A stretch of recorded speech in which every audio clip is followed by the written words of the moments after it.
I'm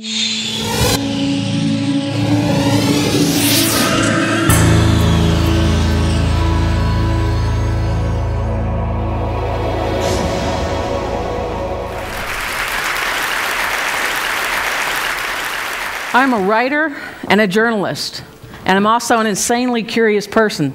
So in 22 years as a journalist, I learned how to do a lot of new things. And 3 years ago, one of the things I learned to do was to become invisible.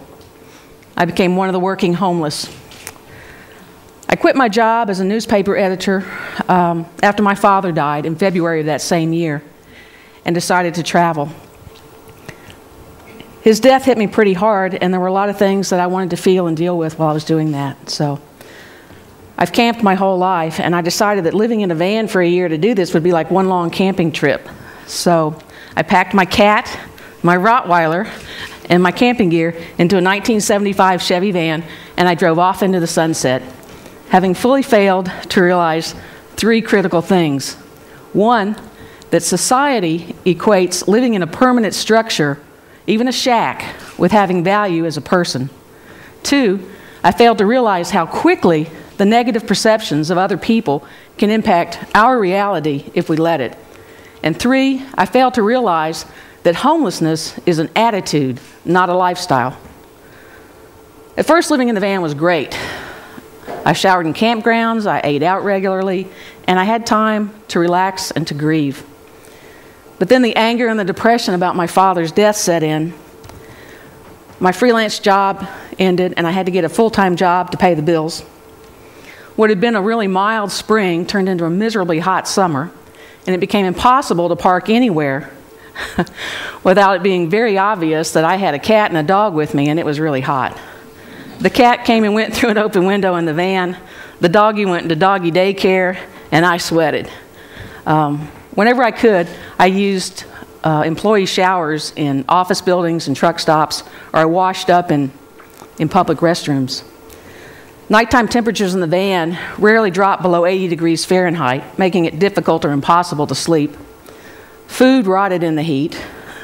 Ice in my ice chest melted within hours, and it was pretty miserable.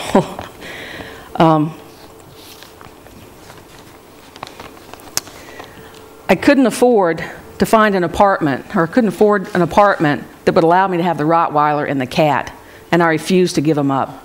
So I stayed in the van. And when the heat made me too sick to walk the 50 feet to the public restroom outside my van at night, I used a bucket and a trash bag as a toilet. When winter weather set in, the temperatures dropped below freezing, and they stayed there. And I faced a whole new set of challenges. I parked a different place every night so I would avoid being noticed and hassled by the police. I didn't always succeed. But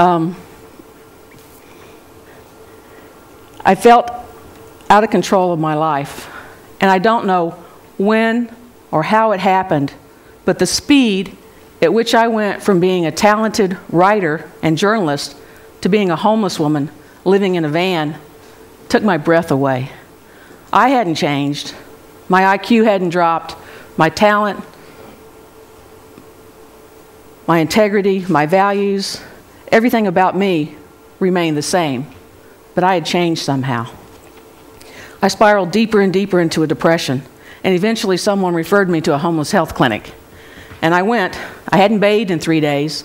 I was as smelly and as depressed as anyone in line. I just wasn't drunk or high. And when several of the homeless men realized that, including a former university professor, they said, "You aren't homeless. Why are you really here?" Other homeless people didn't see me as homeless, but I did. Then the professor listened to my story and he said, "You have a job. You have hope. The real homeless don't have hope."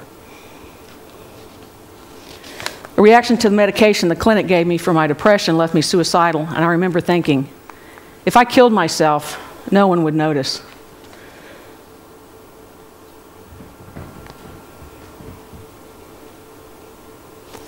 A friend told me shortly after that she had heard that Tim Russert, a nationally renowned journalist, had been talking about me on national TV. An essay I'd written about my father the year before he died was in Tim's new book, and he was doing the talk show circuit, and he was talking about my writing. And when I realized that Tim Russert, former moderator of Meet the Press, was talking about my writing while I was living in a van in a Walmart parking lot, I started laughing. You should too.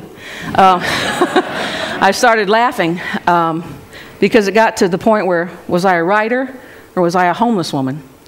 So I went in the bookstore and I found Tim's book, and I stood there and I reread my essay and I cried because I was a writer. I was a writer. Shortly after that, I moved back to Tennessee. I alternated between living in a van and couch surfing with friends, and I started writing again. By the summer of the following year, I was a working journalist. I was winning awards. I was living in my own apartment. I was no longer homeless, and I was no longer invisible. Thousands of people work full and part-time jobs and live in their cars. But society continues to stigmatize and criminalize living in your vehicle or on the streets. So the homeless, the working homeless, primarily remain invisible. But if you ever meet one, engage them, encourage them, and offer them hope. The human spirit can overcome anything if it has hope. And I'm not here to be the poster girl for the homeless. I'm not here to encourage you to give money to the next panhandler you meet. But I am here to tell you that based on my experience, people are not where they live, where they sleep, or what their life situation is at any given time. 3 years ago, I was living in a van in a Walmart parking lot. And today, I'm speaking at TED. Hope always, always finds a way. Thank you.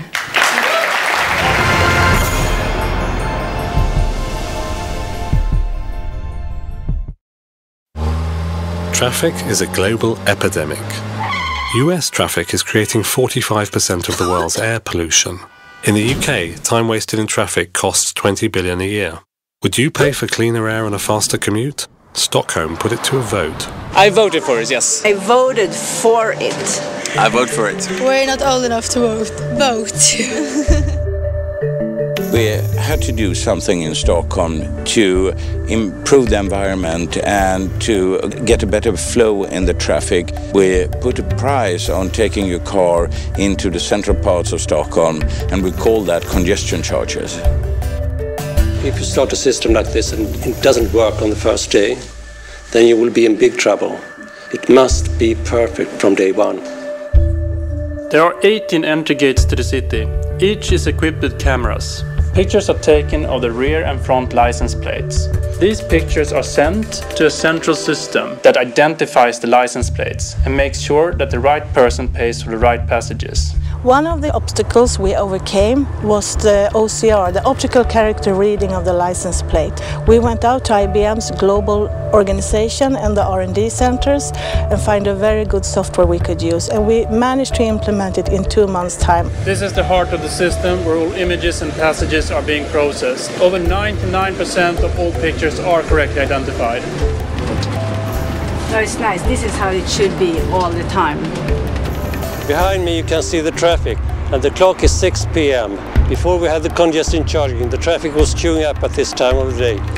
Jag tycker det är en bra idé. I think it's a good idea because I think that we should take care of the environment in the city. The traffic went down with about 22%, and the air pollution was about 14% better. It's a huge international interest from different parts of the world, from the United States, from Latin America, from China, and it's really a pleasure to tell people not what we are planning to do, but what we actually have done in Stockholm. I voted for it, yes I did. Not my husband, so but I did. I think he is not thinking like me for the future. I'm thinking for the children and the grandchildren.